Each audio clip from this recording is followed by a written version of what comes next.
Hi there, I'm Guidry, and today I'm going to be talking all about how to ensure that both you and your clients are protected well with your wedding photography contracts.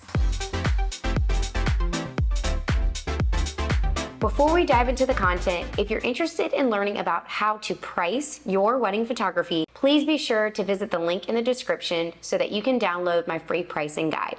When it comes to a wedding photography contract, there's a lot of things to consider.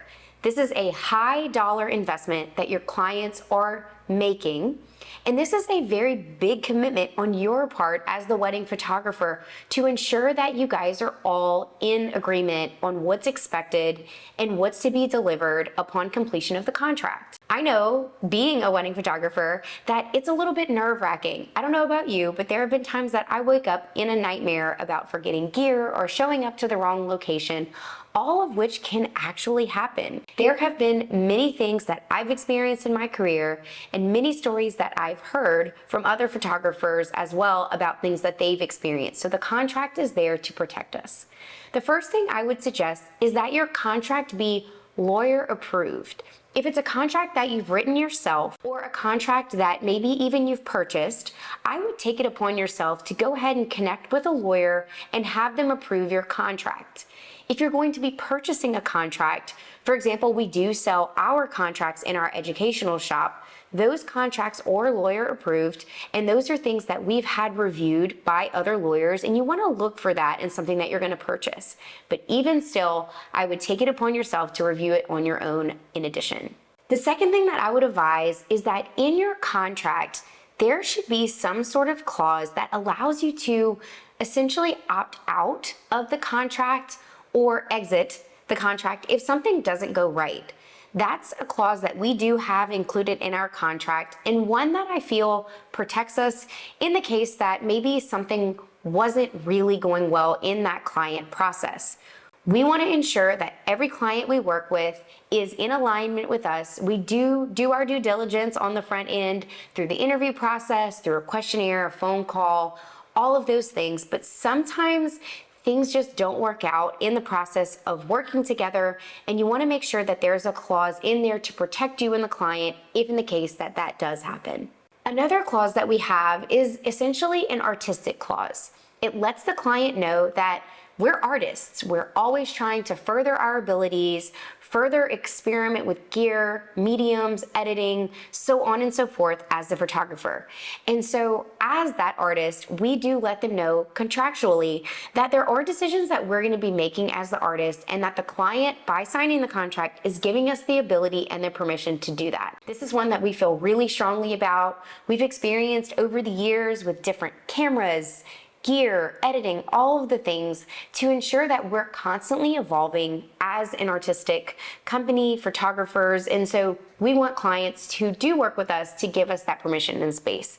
So that's something that I would suggest for your contract as well. You want to, in your contract, address cancellations and reschedules, both for personal matters and also in the case that there's an act of God, something out of their control, like a pandemic or a weather catastrophe, and let them know what is going to happen in the case that this does occur. We experienced this firsthand in 2020 when the pandemic began, and this is a contract clause that everyone should have. It lets the client know what's going to happen if something were to arise, and it lets you as the business owner know how you're going to handle that moving forward. So definitely having some sort of contractual clause about the cancellations and reschedules for both personal matters, like in the case of a breakup or a postponement, and in the case of an act of God. There needs to be a clause that talks about copywriting and promotional use. I know, for example, we use a lot of our images of clients on social media. We've had weddings published in the past, and you do need to have permission in order to do that. So that's something that when you're putting together your wedding day contract, you want to actually outline those things on the front end. If there's a client, for example, that does not want their images featured, they're going to see that in the contract, and you're going to be able to address those matters up front before you ever decide to move forward working together. Scheduling is another one. When it comes to scheduling, I let clients know in advance in the contract anything that they should about scheduling. This is especially important when it comes to sessions, such as engagement sessions, bridal sessions, rehearsal dinners, so on and so forth. If you plan to, for example, book a Friday night event and there's a Saturday wedding, and that's when they'll have their rehearsal dinner, you want to outline what that looks like for your company. Same thing for sessions. If you're only photographing sessions in the city where you live, if you have weekend fees, if you're not photographing outside of business hours, all of these things are items that you want to outline in your contract. Another type of scheduling would be the payment schedule. When a client signs on with you for their wedding, they want to know when the payments are due. Do you have a 3-payment tier structure where they pay a retainer and then they split up the final payment into 2? Or are you going to have 2 payments or all up front? Whatever that is for your company, you want that listed in the invoice.